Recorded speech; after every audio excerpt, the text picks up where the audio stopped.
Em pedaços minha alma estava, mas por sua graça refeitos, sem nada em troca, fui resgatado, me libertou, me libertou. Sublime graça, doce o som que salva o pecador. Um novo segue agora, posso ver, perdido e me encontrou. Agora eu posso ver, eu posso ver seus olhos de amor, para que eu possa viver sua vida. Ele me entregou.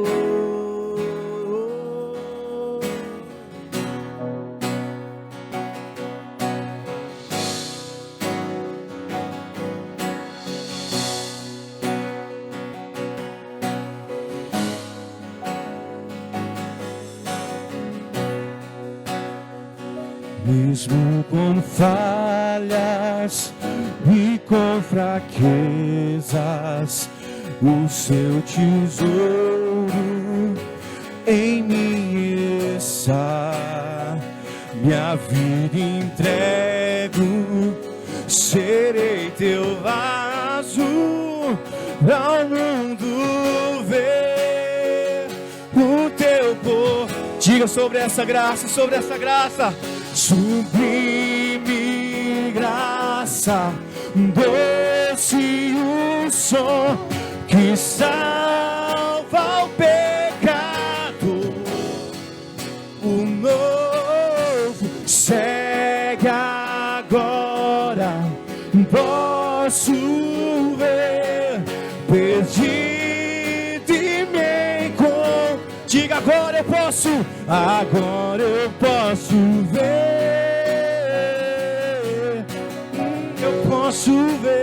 Posso ver seus olhos dia, para que eu possa viver, para que eu possa viver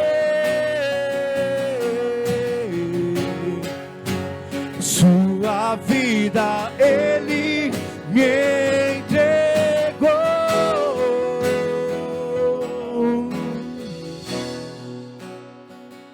A vida Ele me entregou, que eu possa viver. Nós queremos tomar a ceia e antes disso nós queremos nos preparar. E eu queria que você se atentasse a essa graça.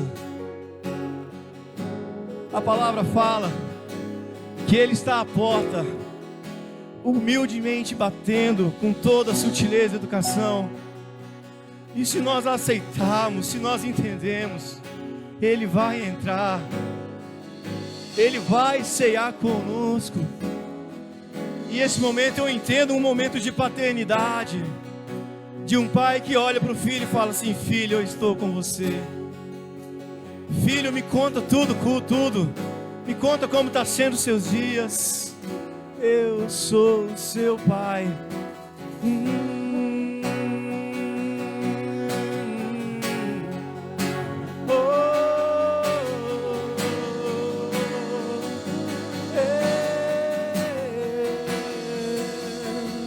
Sublime graça, doce o som que salva o pecado. Um novo segue agora, posso ver, perdi e me sublime graça. Sublime graça, salva o pecado. Um novo céu, agora eu posso ver, agora eu vejo, pedir de mim, agora eu posso ver, eu posso ver seus olhos de amor, para que eu possa viver sua vida, Ele entregou, agora eu posso ver.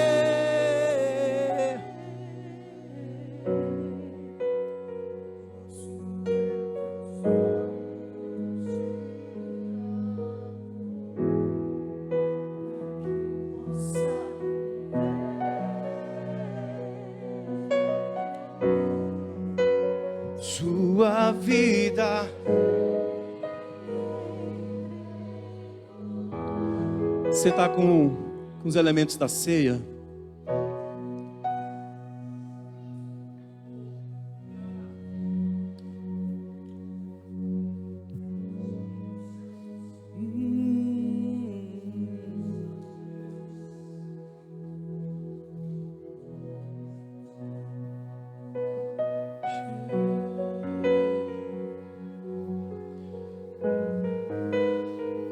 Apocalipse 3, no verso 20 diz: eis que estou à porta e bato.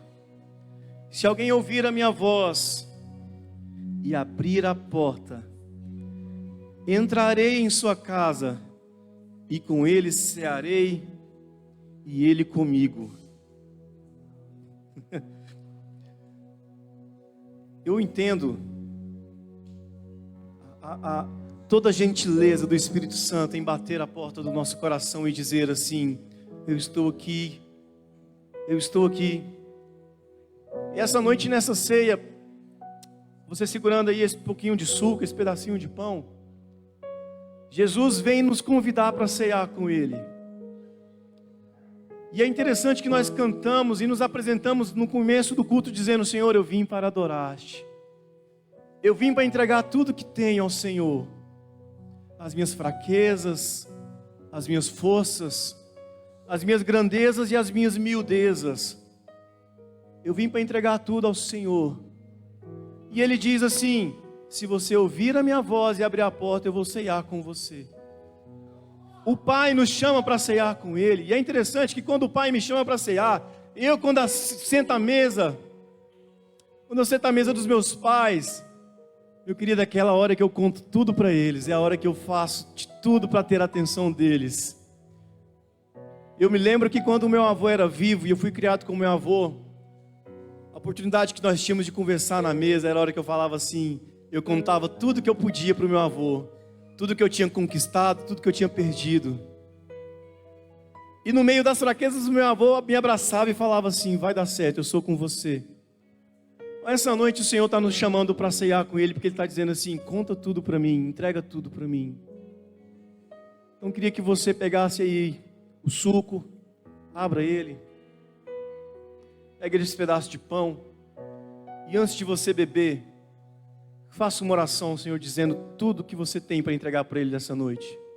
Antes de você comer esse pão, faça uma oração entregando tudo. Esse tudo às vezes é o seu pecado, é o seu pecado que está te afastando, é a sua cegueira, é a sua frieza. Entrega tudo para Ele agora. Pai, em nome de Jesus. Pai, em nome de Jesus, nessa noite nós queremos cear com o Senhor. Sem entender o quão grande amor que o Senhor tem por nós.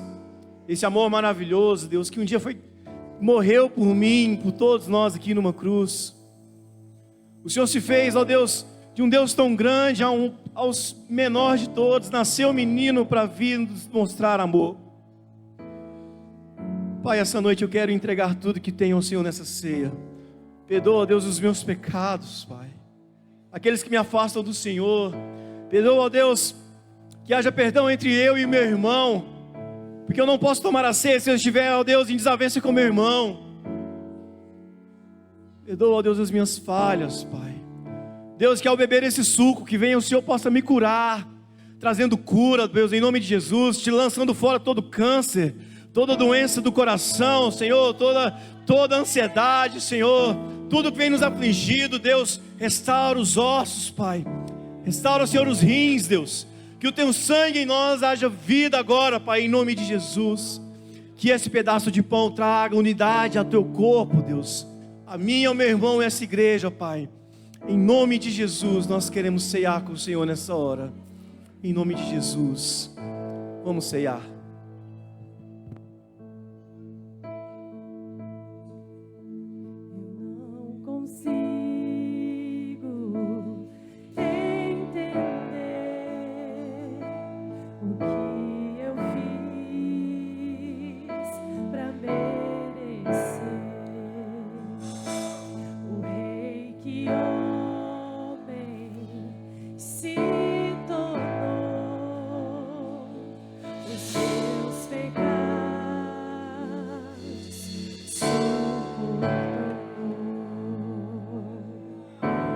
Se você quiser nessa hora se ajuntar à sua família, ajuntar com alguém da sua célula e orar juntos, aproveite para orar também, aproveite para cantar conosco, mas deixe o Espírito do Senhor fluir aqui nesse lugar. Seu nome é Emanuel, o Rei dos Reis é o Senhor. Um gesto simples de amor, um jumentinho triunfou.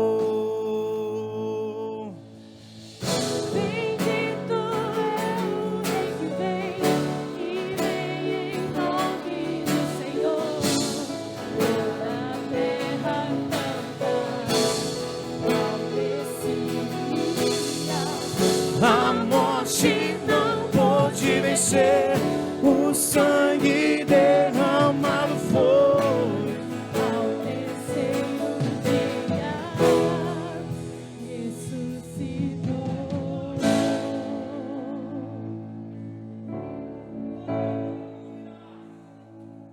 Seu nome é Emanuel, o Rei dos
Pode erguer as suas mãos, as suas vozes, dizer o nome dele, Yeshua, Yeshua, Jesus, Jesus, Yeshua, Yeshua. Glória, glória, glória seja ao Rei, poderoso Salvador, oh Yeshua, Yeshua. Diga glória seja ao Rei, glória seja ao poderoso, aumente o seu volume, diga Yeshua, Yeshua, Yeshua, glória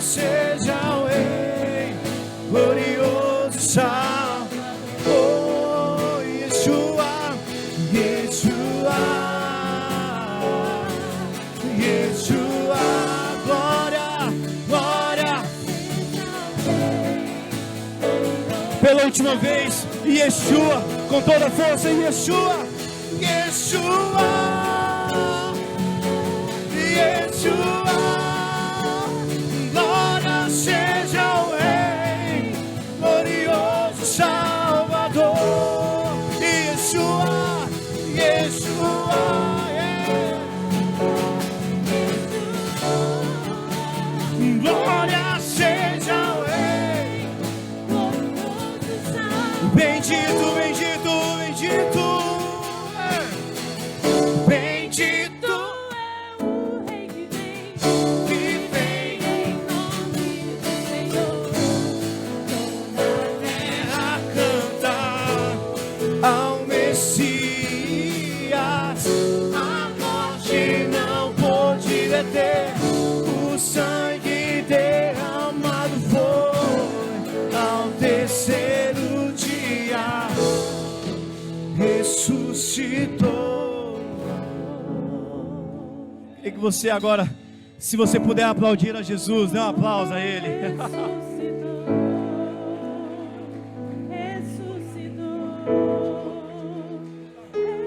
Queria que você agora pegasse o seu dízimo, a sua oferta.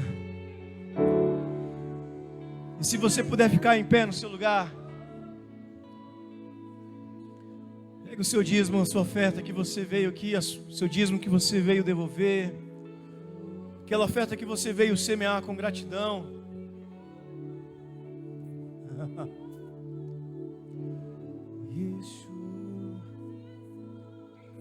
Glorioso Salvador, o próprio Jesus está aqui. Essa noite Ele está quebrando as barreiras. Essa noite Ele está abrindo os celeiros do céu sobre as nossas vidas. Eu creio. Se você puder levantar a sua oferta, seu dízimo aí. Não quero perder esse momento. Pai, essa noite nós queremos devolver os dízimos ao Senhor, à casa do Senhor. Queremos ofertar na casa do Senhor também, com o coração cheio de gratidão. Entendemos o que o Senhor está fazendo em nós, ó Deus. Ó Pai, às vezes nós não conseguimos ver, mas nós não vivemos pelo que vemos, mas sim pelo que cremos. O Senhor é Jeová Jiré, o Senhor é Deus provedor. O Senhor entrará em nossas casas e vai trazer as provisões. O Senhor vai abrir os celeiros do céu sobre nossas vidas, ó Pai. A Tua palavra fala que todo aquele que clamar será salvo, Deus. E nessa noite nós clamamos ao Senhor. Recebe, Senhor, a nossa oferta de gratidão. Consagramos, ó Deus, esse dízimo que nós estamos devolvendo à Sua casa, Pai. E confirme o que a Sua palavra diz, que o Senhor vai nos livrar. Vai nos livrar, ó Senhor, de todo mal. Vai guardar os nossos lar, Pai. Nós te pedimos que o Senhor seja conosco, Deus, em nome de Jesus. Querido, você pode sair do seu lugar, vir aqui trazer a sua oferta. Vem cantando Yeshua. Vem cantando Yeshua. Oh, Yeshua. Yeshua. Glória seja ao Rei, glorioso Salvador. Yeshua. Yeshua. Yeshua. Yeshua. Glória seja ao Rei, glorioso Salvador. Yeshua. Yeshua. Yeshua. Glória seja ao Rei, glorioso Salvador.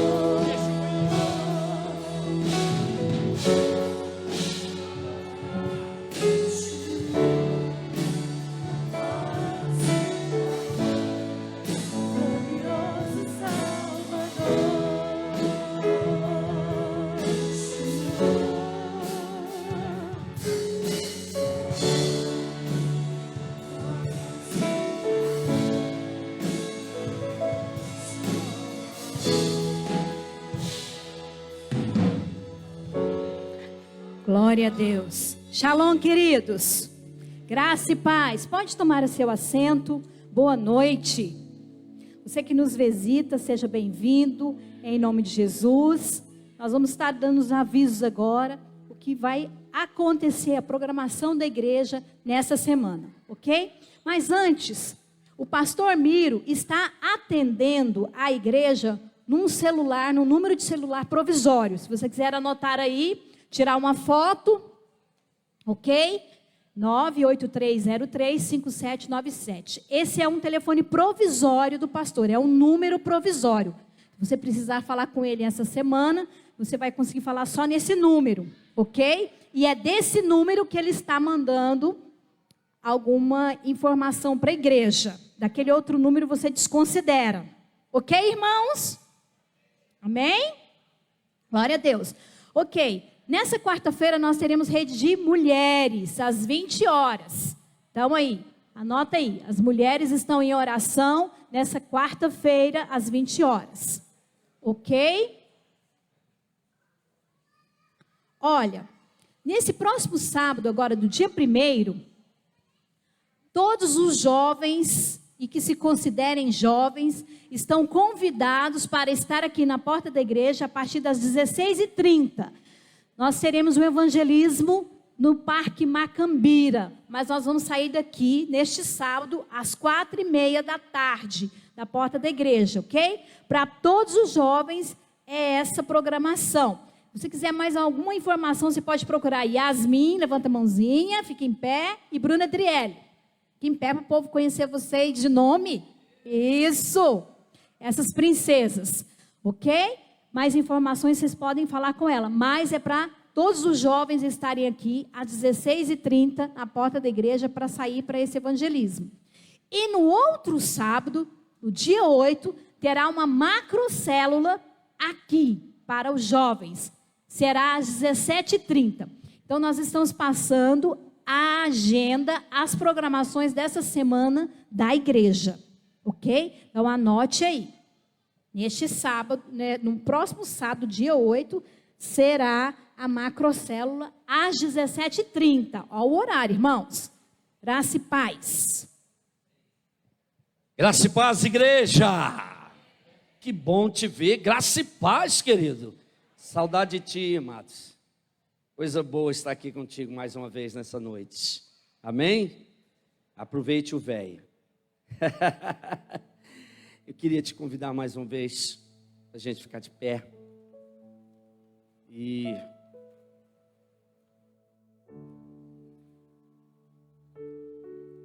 é interessante quando a gente vem para cá, quando a gente chega aqui para começar a louvar o Senhor. São tantas as barreiras, tantas dificuldades que às vezes tentam nos impedir. Mas quando a gente vai liberando o ambiente, hoje quando eu entrei aqui, o Senhor falou no meu coração uma palavra muito forte e me fez lembrar João lá em Apocalipse, quando João teve aquelas visões na ilha de Patmos. E uma das coisas que me chamou muita atenção na visão de João é que ele diz: eu vi. Sabe, queridos, se um homem sozinho, humanamente falando, viu tanta coisa como João viu, imagine uma igreja inteira querendo ver o que o Senhor quer fazer. E uma das coisas que mais me impressionou nas visões de João é que ele disse: eu vi um trono, e diante desse trono, grandes e pequenos adoravam o Senhor. Isso me chama muita atenção. E quando eu entrei aqui hoje, o Espírito de Deus falou para mim: sabe o que é isso? João viu o trono pronto, e viu as pessoas diante de um trono pronto, mas aquele trono é um trono que você ergue para o seu Deus. Ninguém pode dobrar diante de um trono ao qual ele não reconhece. E quando nós cantamos essa última canção aqui, Yeshua, eu fechei os meus olhos e eu pude ver eu e você diante daquele trono. nós vamos estar lá. E os nossos joelhos vão se dobrar numa leveza tão grande.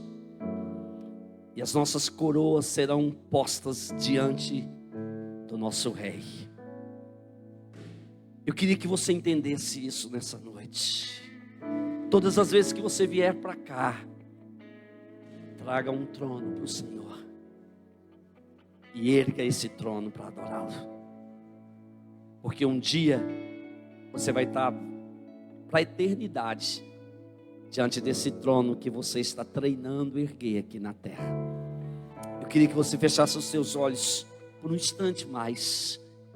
Nós vamos nos preparar para a palavra. E eu queria que nós cantássemos juntos esse coro de Yeshua. É tão forte esse nome. É tão lindo este nome. É tão poderoso este nome. Yeshua. Yeshua. Levanta a sua voz para Ele. Glória seja ao Rei. Levanta mais a sua voz. Yeshua, Yeshua, glória seja ao Rei. Ei, aleluia. Yeshua, Yeshua, glória seja ao Rei, glorioso Salvador. Yeshua, Yeshua, Yeshua, glória seja ao Rei, glorioso Salvador. Yeshua, Yeshua, glória seja ao Rei, glorioso Salvador. Mais uma vez.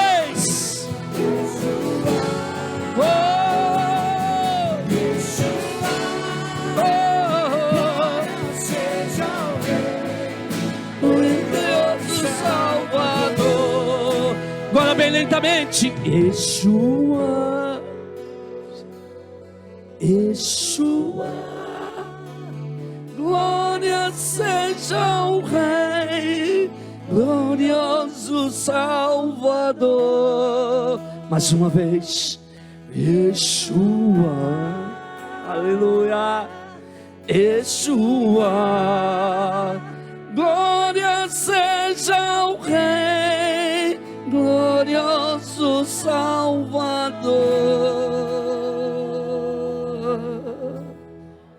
Pai, Pai, como é bom estar na Tua presença. Como é bom, Senhor, poder cantar Yeshua. Como é bom declarar o nome do nosso Rei, Senhor. Como é bom saber, ó Deus, que nós podemos erguer um trono para adorá-lo. Como é bom, Pai, cada vez que nós o adoramos, ó Pai, um rio de água viva jorra dentro de nós. Senhor, que a Tua palavra agora, Senhor, complete a noite. Que a Tua palavra agora, Pai, venha cimentar, ó Deus. Venha, Deus amado, arreitar, ó Deus, aquilo que o Senhor já colocou dentro de nós.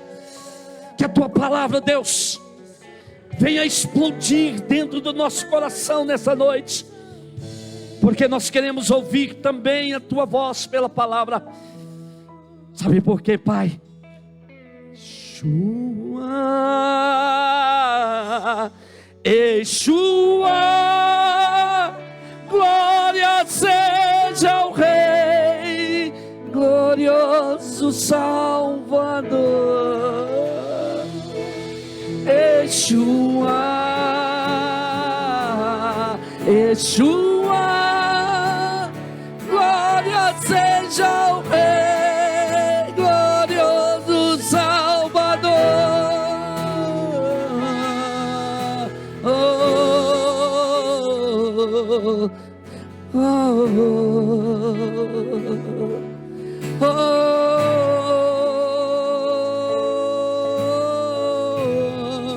Fala conosco, Pai. Fala conosco, Senhor. Continua falando, ó Deus. Continua falando conosco. Precisamos ouvir a Tua voz, Senhor. Precisamos ouvir a Tua voz, Senhor. Oh, Espírito de Deus, fala. Fala, Espírito de Deus.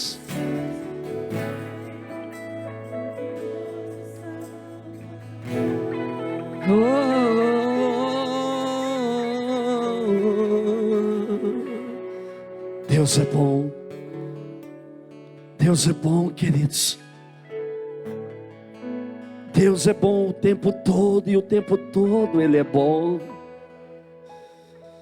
E Ele vai falar conosco.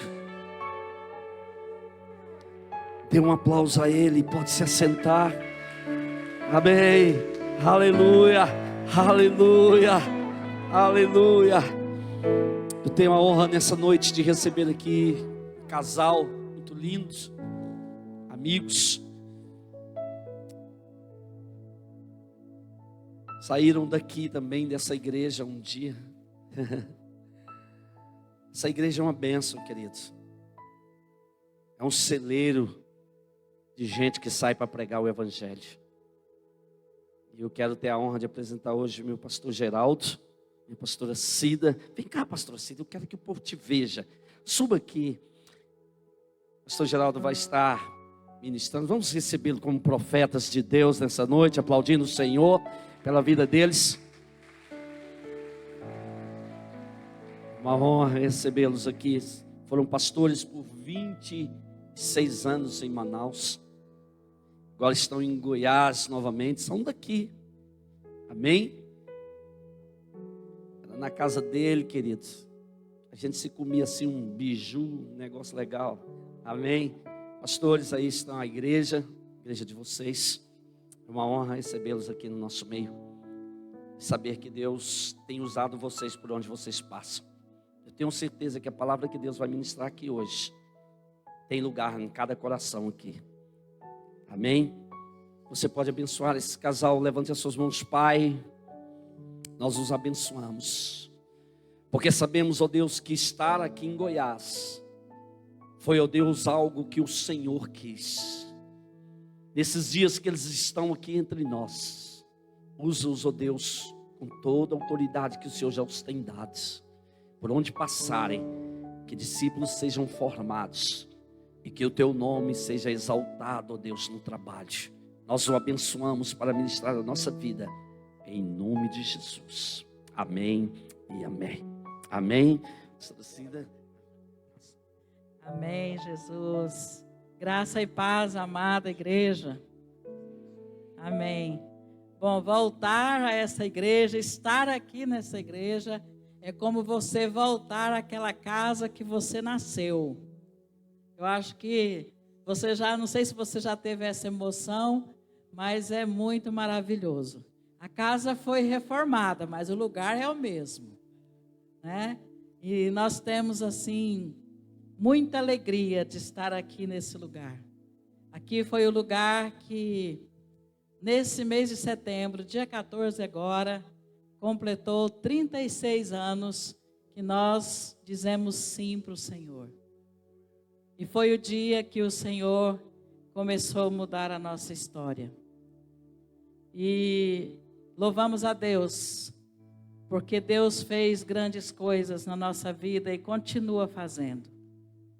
E eu agradeço muito a Deus por essa igreja, por esse lugar que um dia nos recebeu com tanto amor, com tanto carinho. E nós temos ainda a honra de ter aqui conosco, né? Hoje poder abraçar irmãos que foram nossos irmãos, que são nossos irmãos desde o dia que nós chegamos aqui, né? O irmão Daniel, a irmã Cida, o irmão Antônio, né? O irmão Antônio nós batizamos no mesmo dia, né, irmão Antônio? Estava frio, água gelada, né, irmão?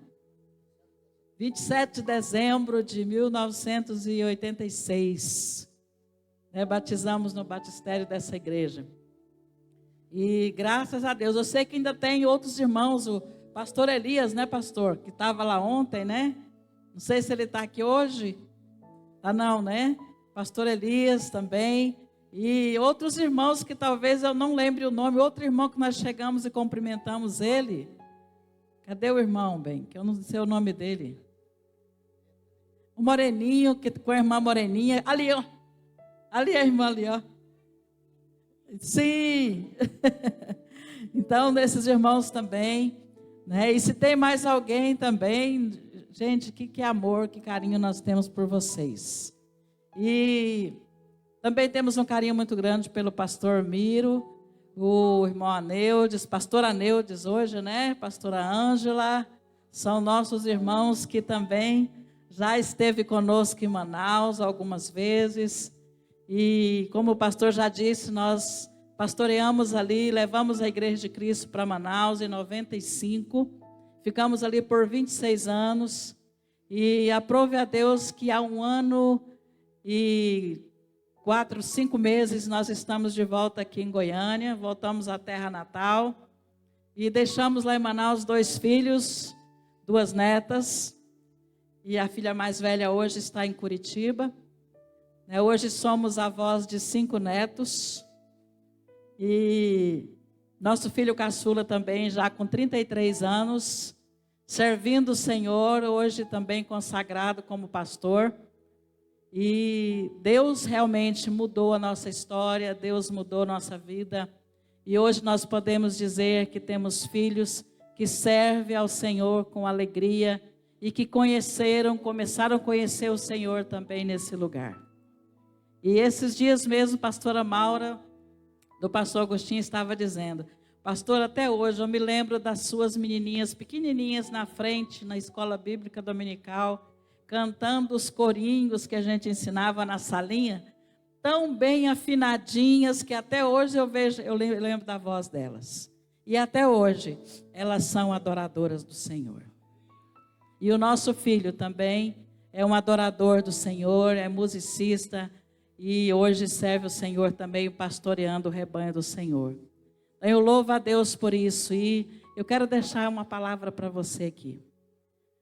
Uma decisão na nossa vida, ela pode mudar a nossa história.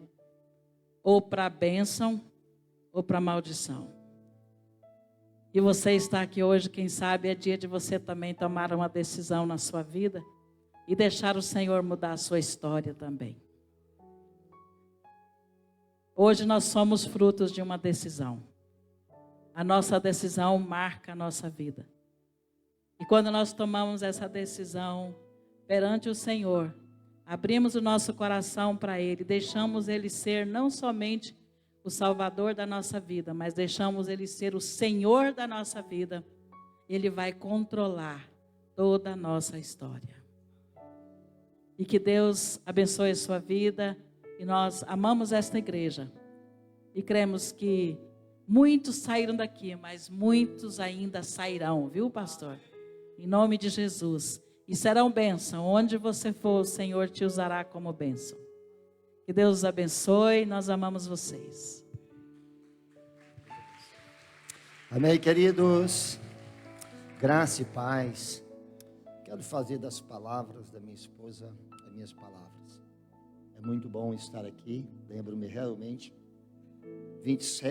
14 de setembro. A igreja, a porta era exatamente ali onde é a porta mesmo. Se eu não estou enganado, só que era para cá, né? Exatamente. Foi onde nós começamos a nossa história. E hoje estamos em Goiânia. E às vezes eu me pergunto ainda para Deus, por que eu estou aqui? Quem conhece a nossa história no Amazonas, sabe que, humanamente falando, não tinha nada de estar aqui. Mas há momentos na vida da gente que a gente se pergunta para Deus: e agora? A gente não vai entender. Tem coisas na vida que a gente não vai entender. Se eu olho para o livro de João 13, Jesus senta, começa a lavar os pés do discípulo. Pedro olha e diz: não, comigo não. Jesus diz: só deixa por enquanto, vocês não vão entender, um dia vocês vão entender. Eu acho que algumas coisas que Jesus fez, os discípulos morreram e não entenderam. Porque o reino de Deus não é para ser entendido. A palavra de Deus não é para ser entendida. A palavra de Deus é para ser obedecida. A vontade de Deus, muitas vezes, não é para entender. Eu não entendia. Quando eu fui para o Amazonas em 95, o povo falou, você é doido. Eu falei, eu acho também. Você é doido? Acho que sou. Por quê? O que você vai fazer lá? Não sei. Pastor Valdiberto, um pastor querido, provavelmente vocês conhecem muito. Era pastor aqui na época que eu me converti. Foi ele exatamente que eu comecei a caminhar com ele. Quando eu decidi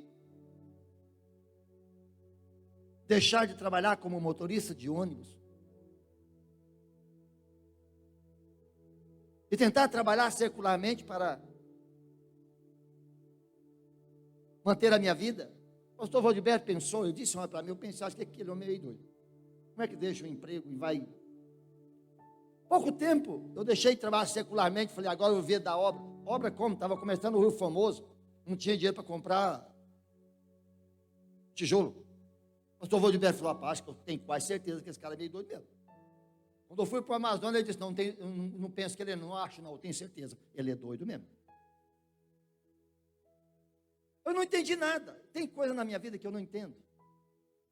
Até hoje. E uma delas é porque exatamente eu estou de volta a Goiás.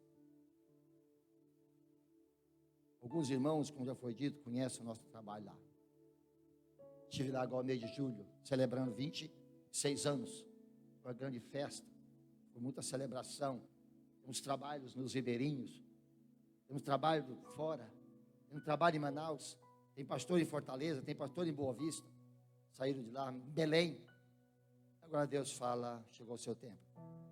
E agora vai entender. O grande problema dessa paranoia que a gente não entende, é que isso muitas vezes nos leva a viver na ansiedade. Porque essas perguntas nos incomodam. A gente não sabe o que está na próxima esquina. Por mais que a gente sabe que Deus está falando, mas nós somos seres humanos. Isso pode nos trazer ansiedade. E a palavra ansiedade, ela pode ser traduzida também como aflição, angústia ou agonia. E é exatamente sobre isso que eu gostaria de compartilhar com você. Sobre as ansiedades da vida. Nós falamos que ansiedade, estresse, depressão, vê se você completa, é o mal do mal do século. Deixa eu fazer uma correção na nossa palavra. É o mal, não é do século, é na história da humanidade. O problema é que às vezes era traduzido de forma diferente, não era entendido como hoje, através da ciência, através da pregação, através da Bíblia. Nós vamos entendendo que é muito mais grave do que nós pensamos. Eu quero que você abra sua Bíblia comigo, por favor, para o livro de Lucas, capítulo 12, versículo 22.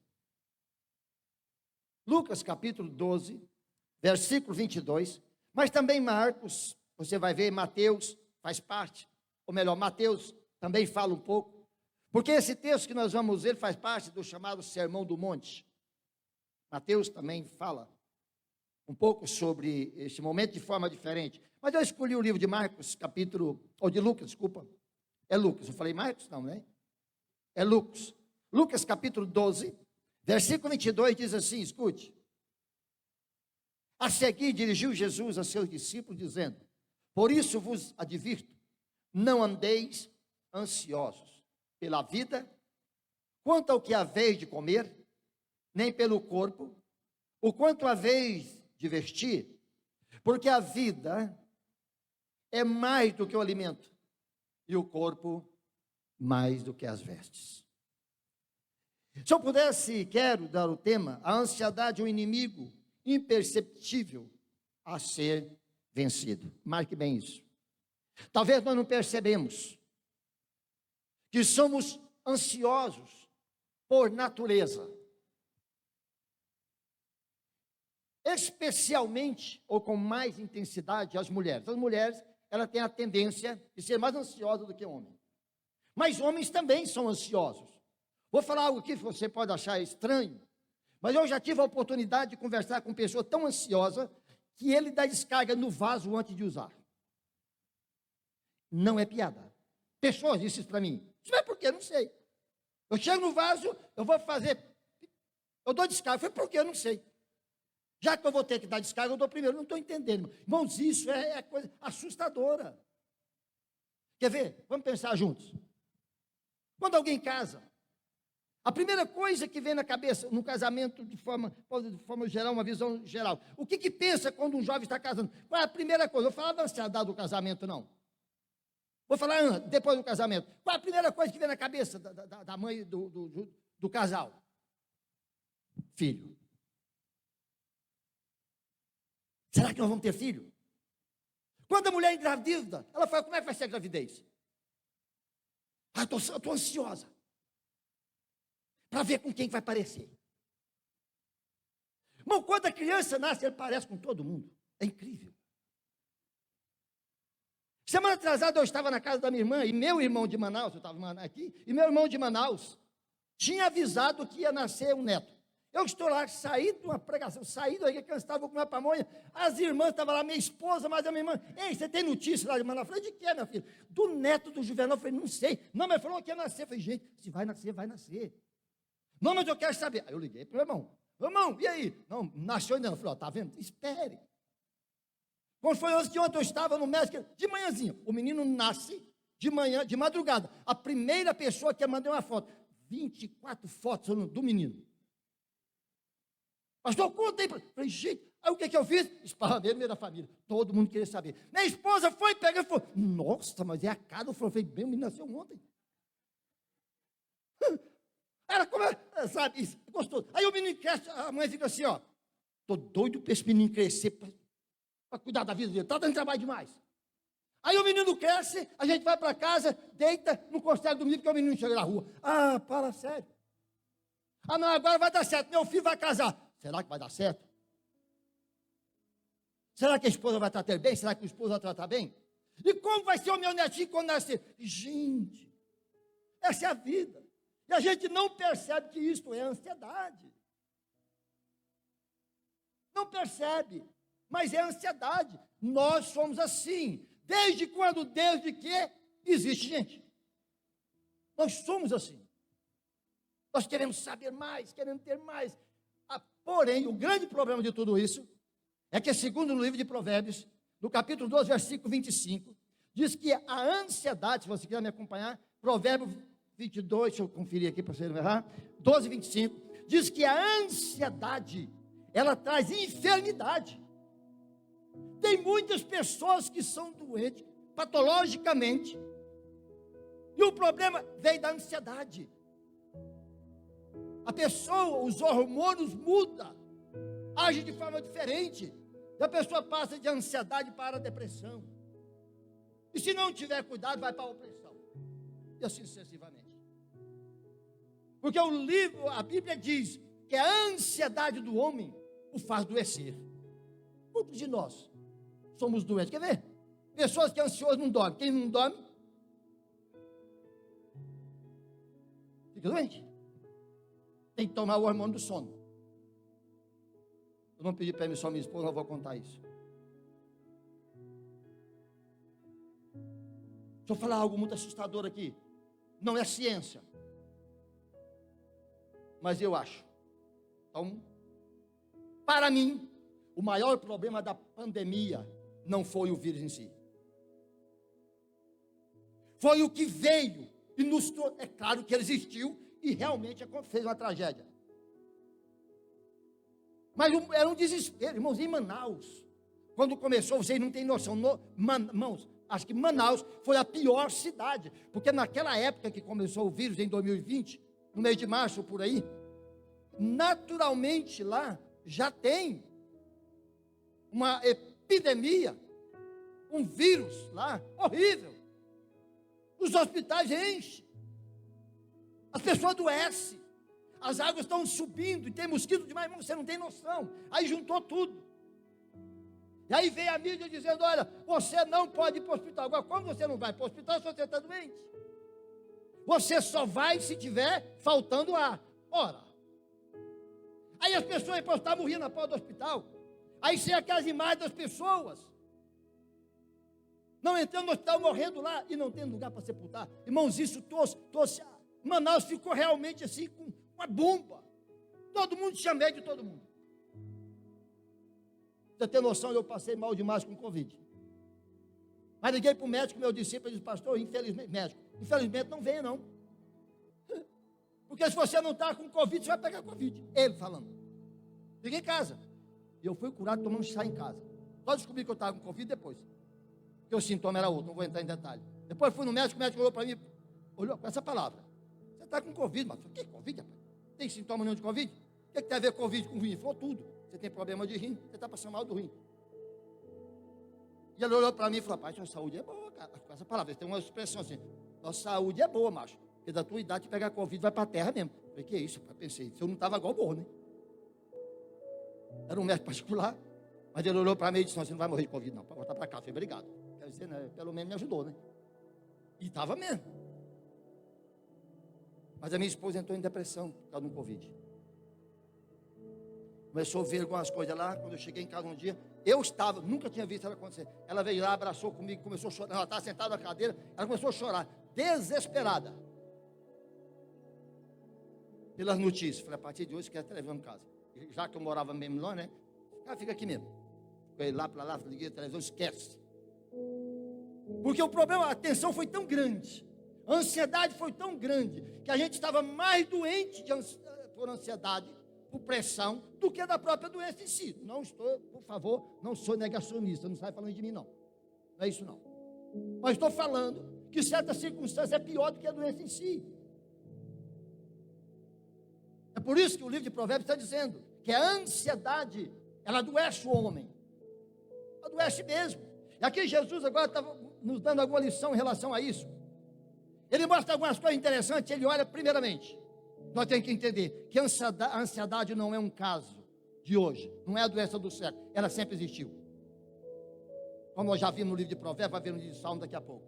Segundo, não é doença só do incrédulo. Ah, porque você não crê, irmão, tira da cabeça. Jesus está falando para quem aqui, irmão? Para os discípulos. Jesus está falando para os discípulos. Em João 14, como eu citei em João 13, Jesus começa uma reunião, que começa no capítulo 13 e vai ao 17, são 5 capítulos. João resume a reunião de Jesus, começa com o lava-pé e termina com a oração. No capítulo 14, Jesus olha para os seus discípulos e começa o capítulo dizendo o que? Alguém lembra? João 14, 1. Não se turbe o vosso coração. Quando Jesus começa a passar a ideia que está lavando os pés do discípulo porque ia para a cruz, os discípulos começam a turbar o coração, queridos. E agora? Se com ele aqui tem problema, ele vai embora. E agora? Jesus disse, não se turbe o vosso coração. Calma. Jesus traz tranquilidade aos discípulos exatamente. Por quê? Porque os discípulos estavam nessa ansiedade, estavam angustiados, estavam agoniados, só em pensar de ficar longe de Jesus. Isso faz parte. E não é só de incrédulo. É porque você não tem fé. Esquece. Tem muitos cristãos ansiosos com depressão e não procura ajuda porque pensa que é vergonha, porque acha que isso é coisa de incrédulo. Quer dizer uma coisa para você, isso pode ser uma enfermidade, se não tivermos cuidado. Cuidado com isso. Jesus vai para o seu discípulo e diz, não andeis ansiosos por coisa alguma. E aí Jesus vai falar algumas coisas que nos traz ansiedade. Primeiro, o que eu vou comer amanhã? Como vai ser minha vida? Quer ver? Se tudo estiver sob controle, estiver sadio, estiver com a continha boa no banco, um dinheiro bom no banco, um carro novo, a família organizadinha, bem vestidinho, provavelmente Porque a ansiedade fica lá longe. Mas quando começa a ver as coisas dando errado, a ansiedade vem chegando. Ela vai tomando conta. Porque faz parte da nossa vida. E uma das coisas que nos traz ansiedade é a incerteza do futuro. O que é que eu vou comer amanhã? E se der errado? Vou abrir um parênteses aqui para dizer para vocês algo. Não é errado o que a pessoa me falou. E eu até concordo em parte com ela, da preocupação dela. Depois que eu estou em Goiás, a pessoa chegou para mim, perguntou, como é que vai ser a sua vida agora? Eu falei, não sei, mas não sabe como. Depois eu vou explicar para você por que eu falei para ele. Eu estou preocupado com você. Eu falei, obrigado. E, ó, agradeço. Eu agradeço você estar preocupado. Mas sabe de uma coisa? Eu não estou preocupado. Daqui a pouco eu vou dizer para você por que eu não estou preocupado. A pessoa estava certa, em certo sentido. Mas por outro lado, eu tenho razão para não estar preocupado. Porque a comida, a vestimenta, o corpo, nos traz preocupação. Quer ver? Está bem de saúde, recebe um diagnóstico meio estranho do médico. Você continua a mesma coisa? Não me responda. Não. Continua não. Porque eu não continuo. É assim que funciona. Quando eu olho para o Salmos 42, aí eu quero já começar a pensar com você sobre algumas coisas importantes que temos que fazer no momento em que percebemos isso. Salmo 42, por favor, se você quiser me acompanhar. Não é só o 42, mas eu vou ficar no Salmo 42 por enquanto. Aqui é os Salmos dos filhos de Coré. Aparece aqui algo interessante. Ele começa dizendo assim: como suspira a corça pelas águas, ou as correntes das águas, assim por ti, ó Deus, suspira a minha alma. A minha alma tem sede de ti, ó Deus vivo. Quando irei e me verei perante a tua face? Quando eu olho para esse salmo, ele começa dizendo: olha, minha alma tem sede de ti. Se eu parar aqui, eu vou glorificar a Deus. E parabéns, salmista, que maravilha. O cara tem sede de Deus, quer estar na presença de Deus. Mas quando eu olho para o contexto, eu vou entender que a ideia é outra. Ele olha e diz: quando eu vou ter contigo? Quando é que eu vou encontrar com o Senhor? A minha alma tem sede de ti. No Salmo 63, ele vai dizer, outro salmista vai dizer: eu desejo ansiosamente a tua presença, assim como a costa suspira pelas águas. Mas por que ele está falando isso? Quando eu olho o salmo completo, a música que ele compõe, eu vou entender que ele estava com desejo profundo de estar na presença de Deus por uma causa: por causa dos seus inimigos. Era uma angústia que estava dentro dele. Não era estar ali para adorar, como disse o salmista em outro ponto: alegrei-me quando vamos à casa do Senhor. Ali era para adorar, mas aqui não, era para a presença de Deus, porque ele estava angustiado por causa dos inimigos. Aí você vai ver o texto a seguir, o versículo 5 vai dizer o seguinte: por que está abatida, ó minha alma? Por que geme dentro de mim? Espera em Deus, a minha alma. Você vai ver ele aqui, e no outro salmo seguinte, por 3 ou 4 vezes, ele fazendo a mesma expressão: por que está abatida, ó minha alma? E tem um versículo que nós falamos muito, que um abismo chama outro abismo, está no mesmo versículo. O que o salmista está dizendo: por que está abatida, ó minha alma? Por causa dos inimigos. E ele me ensina uma coisa interessante. Primeira coisa que eu quero que você entenda isso: como vencer a ansiedade. Primeira coisa, converse primeiramente com você. Deixa eu repetir isso aqui, pode ser bobagem. Converse com você. Quando você estiver passando por situações difíceis, a sua alma angustiada, vai lá para o espelho e fala: por que você está assim, cara? Bota a mão na tua cabeça e começa a perguntar: por que você está assim?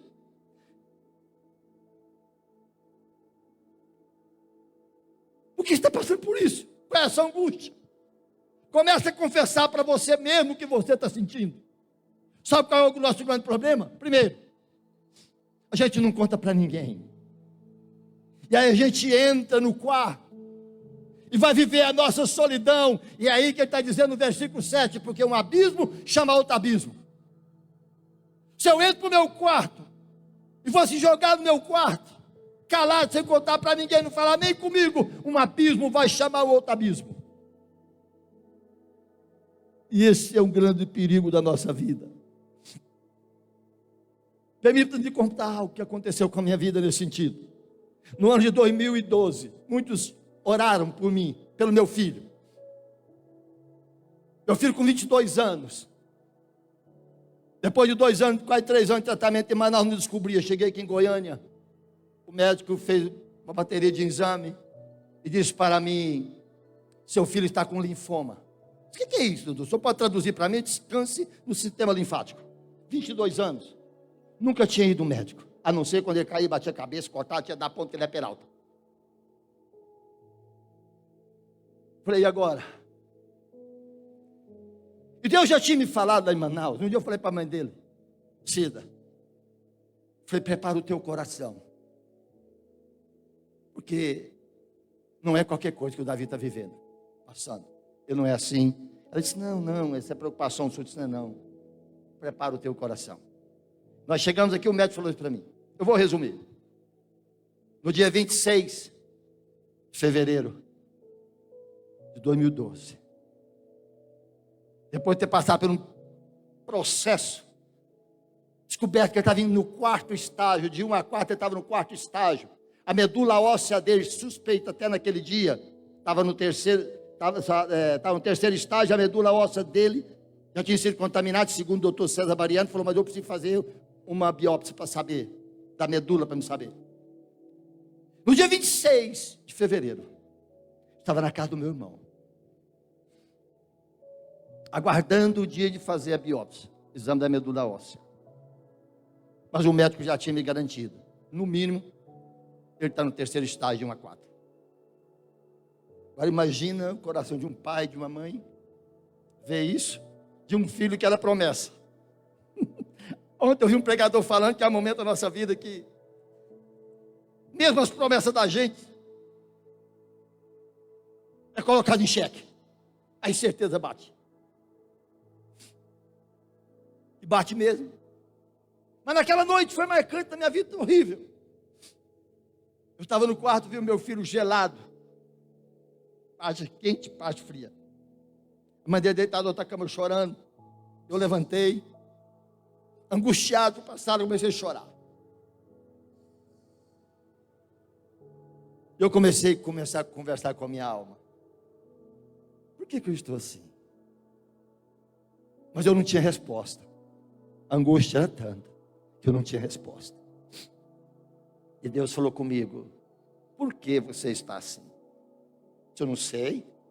Eu que queria saber. Ele disse para mim: algum dia eu já lhe abandonei? Há quantos anos você me serve? Eu disse: não sei, 20 e poucos anos. E um dia eu te abandonei? Eu disse: não. Por que eu te abandonaria agora? Também eu estou querendo saber. É isso que eu queria saber. Por que eu estou sentindo assim? Jogado. Eu não coloquei nada que eu estava fazendo para Deus, porque isso não conta. Mas uma coisa veio no meu coração: por que eu estou assim, se o meu filho é um filho da promessa? Eu disse: Deus, nós já tinha projetado, você testou 2 filhas. Mas o Senhor disse que minha esposa podia engravidar, que o Senhor ia nos dar um filho, ia chamar Davi, homem segundo o seu coração. E agora eu vejo ele naquela situação. Eu queria saber alguma coisa. Deus disse: a única coisa que eu quero saber, quero te falar, é que você não está sozinho. Levante, vai lá e diga para o seu filho e para a mãe dele: amanhã vocês vão subir ao monte do sacrifício, assim como Isaac e seu pai foi para o monte do sacrifício. Mas diga para ele que ele voltará vivo para Manaus. Sabe por que Deus me disse isso? Porque eu já tinha perguntado para Deus como eu vou chegar com meu filho vivo ou morto em Manaus. Eu levei ele vivo, com 5 anos de idade. Agora ele chora dizendo: independente de qualquer coisa, quer ir embora, agora eu vou ter que pegar o meu filho no caixão e levar para Manaus. Deus disse: não, ele não vai morto não, ele vai vivo. Eu sou teu Deus. É a única coisa que eu tenho para falar para você. Fui lá e disse. Resumo da ópera. Começou o tratamento no dia 28. Passou quase 10 horas numa máquina. Saiu de lá comendo. Todo mundo vomitando. E ele saiu lá comendo. Rapaz, tem alguma coisa diferente aqui. Porque ele gosta de comida mesmo. Ele gosta de comer, ele não estava comendo. Alguma coisa está acontecendo. 15 dias depois ele voltou no médico com a mãe dele. Eu já estava em Manaus, 10 vezes aqui, voltei para Manaus, porque ele não queria tratar aqui, ele queria tratar lá. Eu voltei para Manaus, já foi levando no médico. Doutor César Bariani fez um hemograma completo. Ele olhou para ela e disse: algo extraordinário aconteceu na medula óssea dele. Ela tinha 10% funcionando. Hoje ela está quase que completamente em funcionamento. Algo diferente aconteceu nesse menino. O Senhor estava no controle. Em resumo, fez o tratamento, nem terminou o tratamento, porque não precisou. Ela fazia quimioterapia, radioterapia. Quando terminou a quimioterapia, fizemos um PET scan. E a médica disse: ele está curado. Isso foi final de 2012. Tem 10 anos, nunca mais sentiu sintoma, para a glória de Deus. Mas eu tive que conversar comigo e Deus conversar comigo.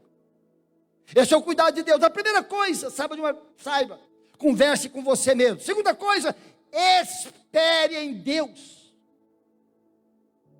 O salmista está dizendo: por que está abatida a minha alma? Espere em Deus. Sabe o que é esperar em Deus? É descansar em Deus. É você saber que Deus está no controle. É saber que Deus está no controle e você não está só. É dormir no bom sentido.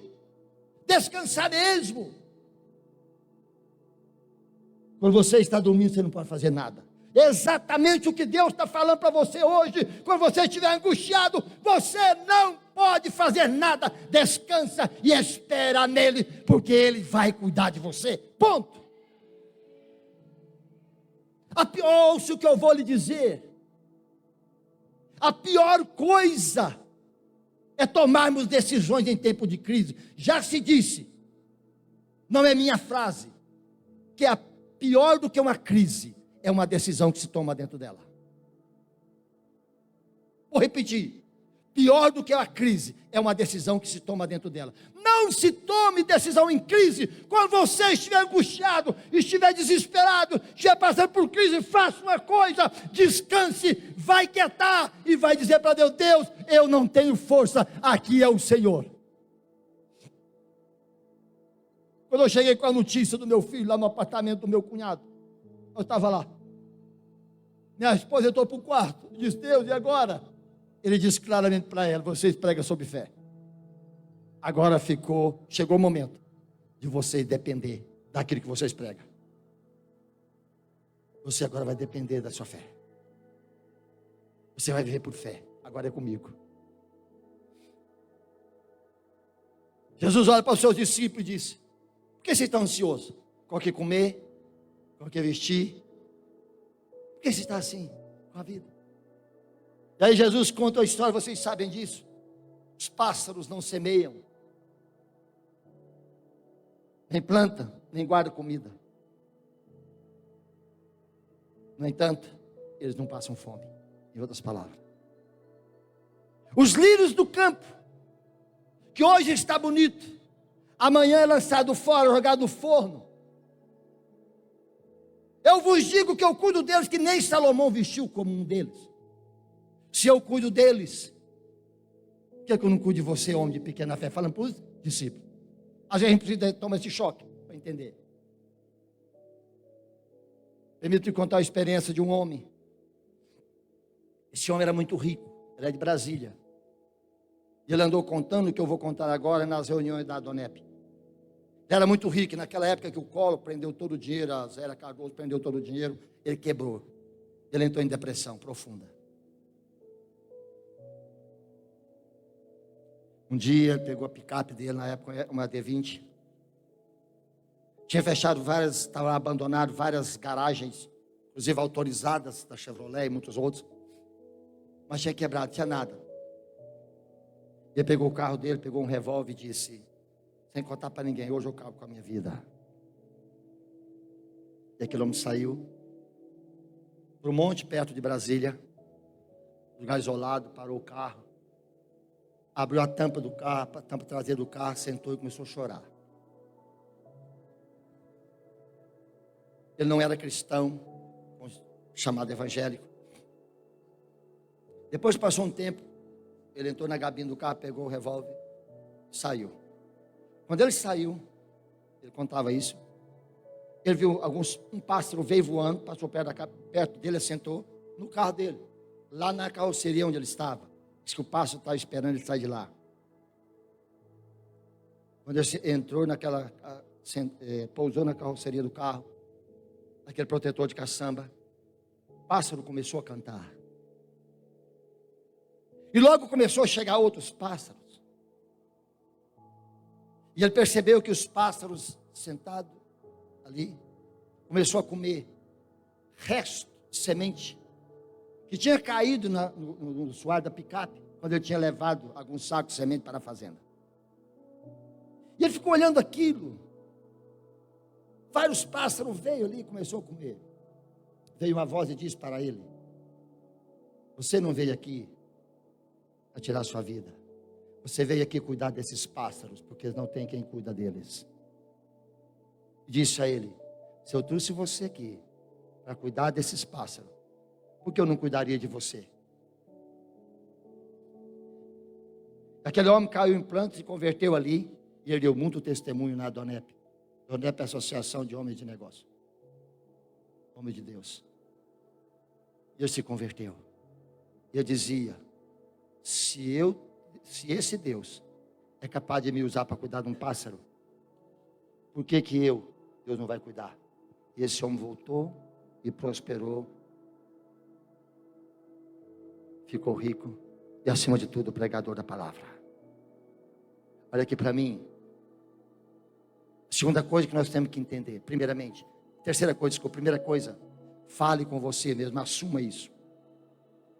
Não tenha vergonha de dizer que você está ansioso. Não. Fale com você mesmo. E diga: eu preciso ajuda. Não sei o que você pensa no que eu vou falar. Quando nós chegamos aqui em Manaus, minha esposa estava passando por problema de depressão. Nós fomos no psicólogo. Uma psicóloga, doutora Maura, para ela conversar com ela. Minha esposa nunca teve medo de nada. Eu viajava pelos ribeirinhos, já ficava posando em casa sozinha, por vários dias. Ela nunca teve medo.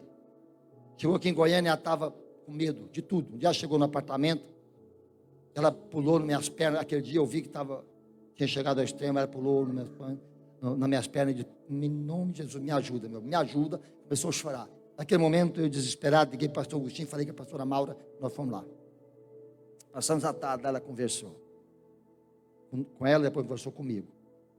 Na hora que nós estávamos saindo, ela me fez uma pergunta: pastor, o senhor tem alguma resistência em procurar um psiquiatra? Eu disse: não. Ela disse: então leve ela, porque ela precisa tomar remédio também. 2 dias ou 3 dias depois, nós estávamos na frente de um psiquiatra. E ela começou a tomar alguns medicamentos também. Poucos meses depois, ela voltou a ser quem ela era. Então tenha cuidado. Às vezes, o exagero da nossa religiosidade pode nos levar a uma depressão profunda e às vezes não tem retorno. Não estou aqui dependendo, vou contar para você daqui a pouco, não é depender de médico, mas é entendendo que Deus pode usar essas pessoas para nos ajudar também. Está me entendendo isso? Está me entendendo? Amém. Porque eu já tive pessoas, eu conversar e disse: pastor, eu não vou no médico. Irmão, você precisa ir. Não vou. Irmão, por favor, você está doente. Não, isso é coisa do demônio. Irmão, nem tudo é do demônio. Tem coisas que é do demônio. E o demônio aproveita também. Mas tem muitos demônios que, se pudessem, entravam no Supremo Tribunal Federal dos Demônios para processar a crente. Porque ele está sendo acusado, é fake news. Essa é a palavra da moda. Tem coisas que é psicológica. Nós somos corpo, alma e espírito. Não esqueça disso. O homem é tão espiritual que não acredita que a carne pode estar fraca. E a primeira coisa que Jesus falou: orai, vigiai e orai. Não, nem orar primeiro. É vigia primeiro, para depois orar. Vigiai e orai, e não orar. Então, cuidado, fala com você. Assuma, se está passando por dificuldade, assuma. A segunda coisa que você precisa saber é que tem um Deus que cuida de você. Tem um Deus que vai cuidar. E Deus, às vezes, Ele cuida até dos nossos caprichos. Coisas que, às vezes, a gente nem tem tanta necessidade. Deus cuida. Vou contar uma pequena experiência da Cida. Nós estávamos em Goiânia, em Manaus. Acho que você esteve na nossa casa. Ali no fundo tinha aquele barracão no fundo e tinha aquele parapeito ali, onde um dia você correndo no negócio de uma cachorra, você machucou, foi? Exatamente ali. Pai, mordeu. Brincadeira. Ele assustou e bateu. Tá. A Cida, assim, um dia sentou naquele lugar. Era 5 horas da tarde, escute essa.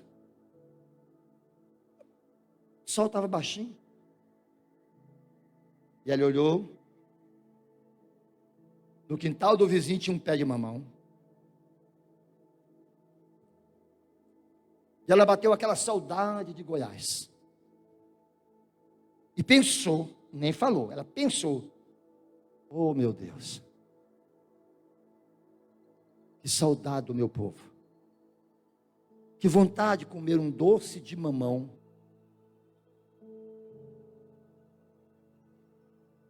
Mas eu não estou disposto a fazer isso. Primeiro que eu não tenho mamão verde. É do vizinho. Ela pensando: eu não estou disposto a fazer doce. Eu queria comer esse doce. Aqui não tem. Lá não tem. Ninguém sabe isso lá. O amazonense nem conhece isso. Pior, não conhece e não faz porque não conhece. Não sabe o que existe. Só ela sabia. Ela pensou, não contou nem para mim.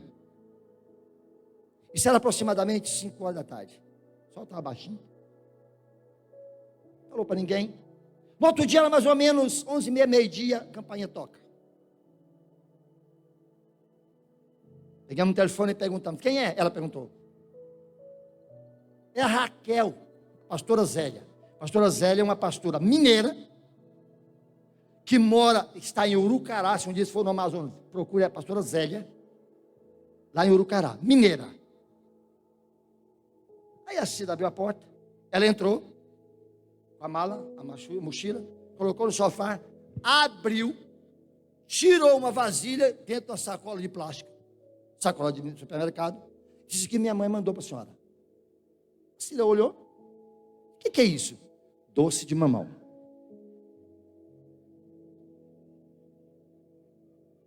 A Cida começou a chorar. Ela disse: por que a senhora está chorando? Ela disse: porque ontem à tarde eu senti o desejo de comer doce de mamão, aqui não existe para comprar. Ela disse: que hora mesmo que a senhora sentiu? Você estava finalzinho da tarde. Foi nesse horário que a minha mãe mandou pegar o mamão e disse: eu vou fazer um doce de mamão para você levar para a Cida. Você acredita nisso? Um negócio desse? A Cida caiu de pranto chorando: Deus, eu não estou acreditando. O Senhor me ama tanto que me responde até nos meus caprichos. Doce de mamão, nem doce ela pode comer. Mas Deus sim olhou o desejo do coração dela. Foi só choro. Passados uns 6 meses depois, essa mesma irmã ligou à tarde para ela. Ela disse: pastor, eu estou indo amanhã para Manaus. E eu gostaria de saber se eu posso ficar na sua casa. Vai eu, a Raquel e a Letícia, que era outra menininha dela, de criação. E a Cida falou: não, mano, por favor, fica à vontade, pai e tal. Quando ela saiu, a Cida falou para mim: amanhã a pastora Zélia, a Raquel e a Letícia estão aqui em casa. Você sabe aquele dia que está afastando tudo, a geladeira está farta.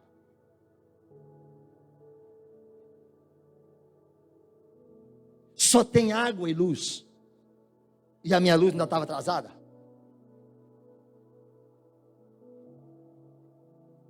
Sério. Nós éramos 4 ou 5 pastores. Eu tinha dito ao presidente administrativo: primeiramente, vocês passam a prebenda dele, da minha última, porque tem filho pequeno. E naquele mês nós estava, sabe, não tinha expectativa. Naquele dia era como a mulher de Serepta, era comer a farinha e deitar para morrer. Sabe aquele dia que o senhor fala, só tem esse? Não tem mais nada. E eu falei, bem do céu. Bem, mas eu não tive coragem de falar para ela não vir. Falei, nem eu. Tinha. Tá, mas ela de casa. Ela falando, à tarde. Mas ela de casa. Chegar o que tiver, come ovo, mistura farinha, porque ela é mesmo, esse negócio não. Irmão, não tem ovo, eu vou ali comprar, a gente comia junto. Ela de casa mesmo. Falando de casa, daquela de chegar com a família em casa, e eu saí do meu quarto, eles dormiram no meu quarto, porque tinha ar-condicionado, eu dormi na sala. Era aquele de casa mesmo. Essa dita mulher que ia mandar trazer o doce. No outro dia, a mulher chega. Fazer almoço como? Pensei, vou preparar o que tiver em como. Não falou nada para ela, não. Eu estou lá dentro, a campainha toca. Falei, quem é? Ele disse, é o Menezes. Era um dos pastores que hoje é pastor em outro bairro. Vem aqui, pastor. Eu saí, ele estava parado com a Kombi na minha porta. Estava ele e o marido da Williane, Vanderlei. Eu vim trazer algumas coisas para você aqui. Nós reunimos ontem à noite e fizemos um rancho para você. Rancho é feira, lá. Ele abriu a porta da Kombi. Eu nunca fiz um rancho daquele tamanho para minha casa. E essa irmã estava lá dentro. Eu falei, pega.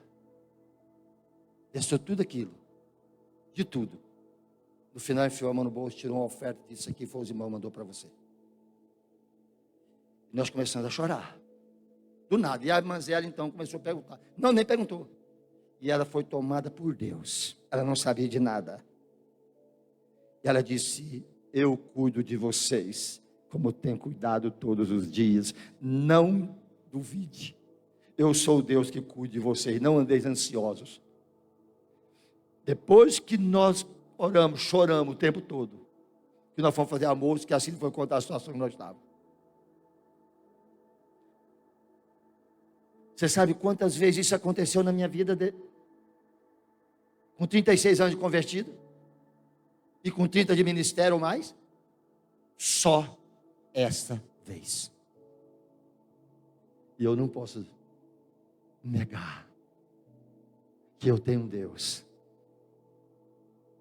que cuida de mim. É por isso que quando essa pessoa falou para mim, como vai ser? Eu tenho um Deus que cuida de mim. Eu quero deixar essa palavra aqui para você, escute. Eu não sei como você entrou aqui. Eu quero terminar com o texto da palavra de Deus. As palavras de Paulo, Filipenses capítulo 4. Ele diz, não andeis ansiosos por coisa alguma. Antes façais conhecida as suas petições, orações e súplica perante o Senhor. Porque perto está o Senhor. Você entende isso? Então aplauda ao Senhor e diga, Deus está perto de você. Você não é qualquer pessoa. Você não é qualquer um. Deus não tira os olhos de você nunca. O profeta diz que não há Deus como o nosso, que trabalha para aquele que nele espera. Eu não sei como você entrou aqui, mas eu quero deixar essa palavra para você. Cuidado com a ansiedade que às vezes tem tirado a sua alegria. Segundo, cuidado em que você está colocando o seu coração. Terceiro, não omita a verdade, procure ajuda, converse com você e depois converse com pessoas que possam lhe ajudar. Terceiro, saiba que Deus cuida de você nos mínimos detalhes. Você crê nisso? Eu quero orar com você. Fique de pé. Eu não sei como você entrou aqui. Eu não sei como você está. Mas eu quero dizer que você tem um Deus que não esquece de você em momento algum. Quero fazer uma referência. O pastor que eu ouvi pregar ontem foi o Miro. Ele estava falando sobre a vida de José. José estava num conflito quando recebe uma notícia de que a noiva da qual ele não tinha deitado com ela estava grávida. E ele falou algo, falei para ele ontem: como você consegue tirar leite de pedra? Brincando com ele. Mas escute, sabe o que José fez? Sabe que foi o momento que Deus falou com José? O momento que ele estava dormindo.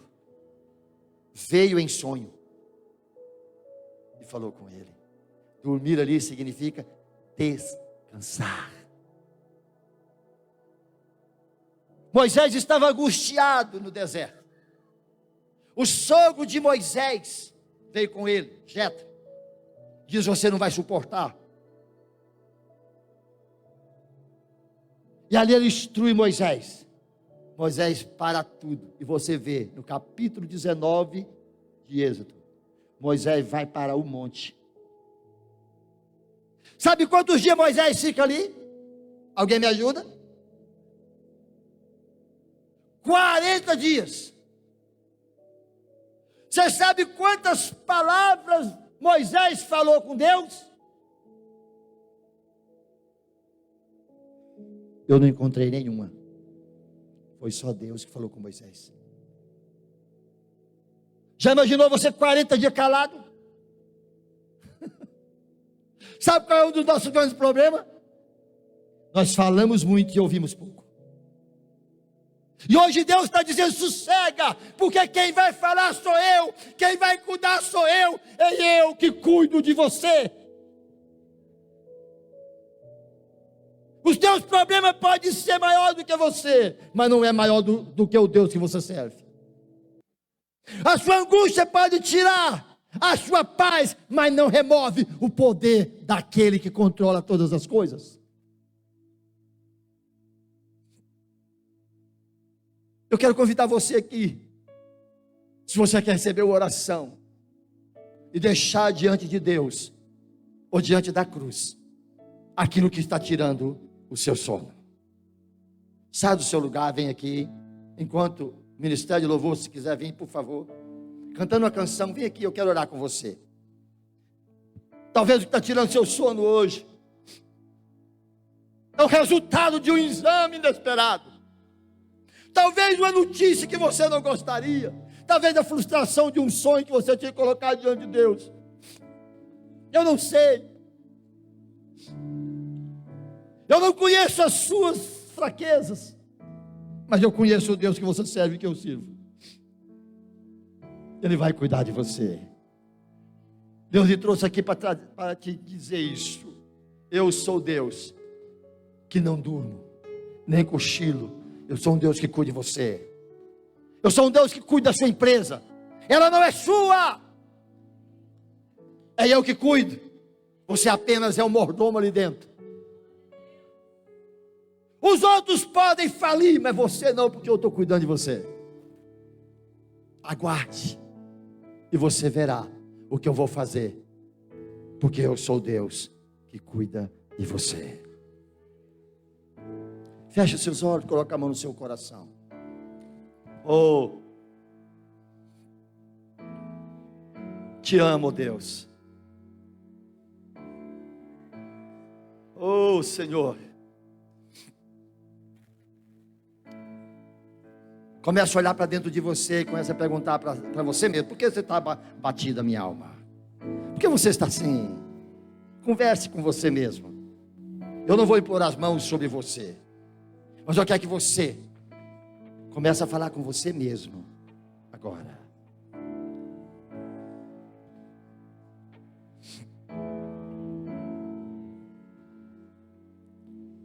Oh, descanse nele.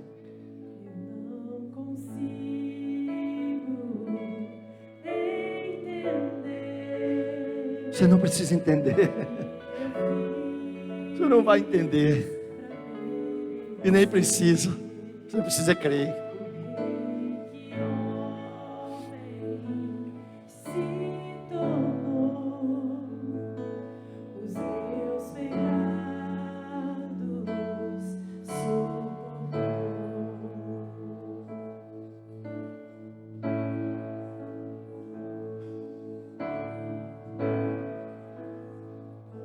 O Senhor está me dizendo, algo está dentro do meu coração, dizendo que você que não veio aqui, tem pessoas aqui que não vieram aqui, que precisam vir deixar o pecado dele aqui, porque ele tem te angustiado. Sai do seu lugar, vem aqui. Esse é muito pesado para você carregar sozinho.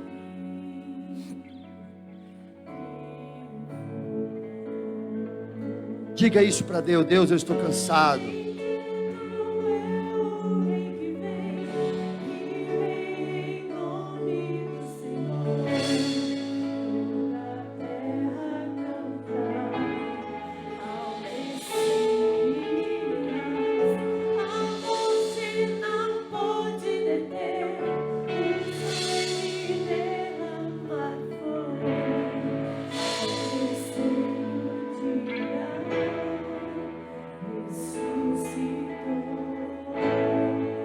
Pai, eu quero colocar as tuas filhas e os teus filhos diante do Senhor. Eu não sei o que tem angustiado os teus filhos, mas existem coisas e eles não estão suportando carregar. Tem perdido noites, chorado, e às vezes fica perguntando: e agora? Meu Pai, eu quero colocar a vida deles diante do Senhor. Remova agora, Deus, todo peso. Retira, Deus, toda angústia, toda incerteza. Que eles possam aprender a descansar no Senhor e saber que o Senhor é Deus e cuida deles nos mínimos detalhes. Renova a sua força. Renova, Senhor, a sua fé. Que eles possam, Senhor, levantar das cinzas, e que o Senhor possa ser glorificado, que o Senhor possa ser honrado, que elas possam perceber a mão do Senhor todos os dias sobre eles, e que amanhã seja um novo dia, que a sua vida seja reescrita, que a sua história seja conhecida, e que eles possam, Deus, cada momento entender que o Senhor está no controle de todas as coisas. E eu o abençoo nesta noite, em nome do Senhor Jesus, para a glória do teu santo nome. Amém e amém. Coloca a mão no seu coração e diga comigo: Senhor, eu coloco esse fardo na tua presença. Diga: Deus, eu necessito da sua intervenção. Diga: eu não suporto, mas o Senhor pode, e eu entrego nas suas mãos, porque eu confio plenamente no Senhor. Amém e amém. Que Deus abençoe. Tenha uma excelente noite. Eu fico feliz de estar aqui. Pode voltar para os seus lugares. Saiba que tem um Deus que cuida de você. Descanse nele. Que Deus abençoe.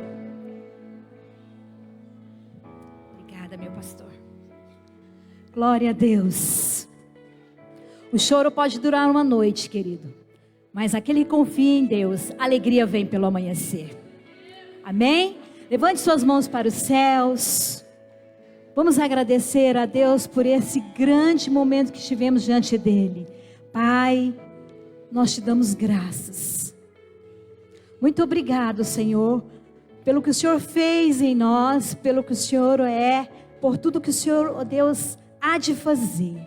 Nós, ó Deus, tomamos posse desta palavra e o Espírito Santo nos ajuda a administrar ela no momento de crise, no momento de ansiedade, ó Deus. Porque ela não é maior do que a tua palavra, e a tua palavra é viva, é eficaz, e ela sabe o que nós precisamos. E esta noite foi ministrada nos nossos corações. Pai, muito obrigado, Jesus, por esta palavra, Senhor.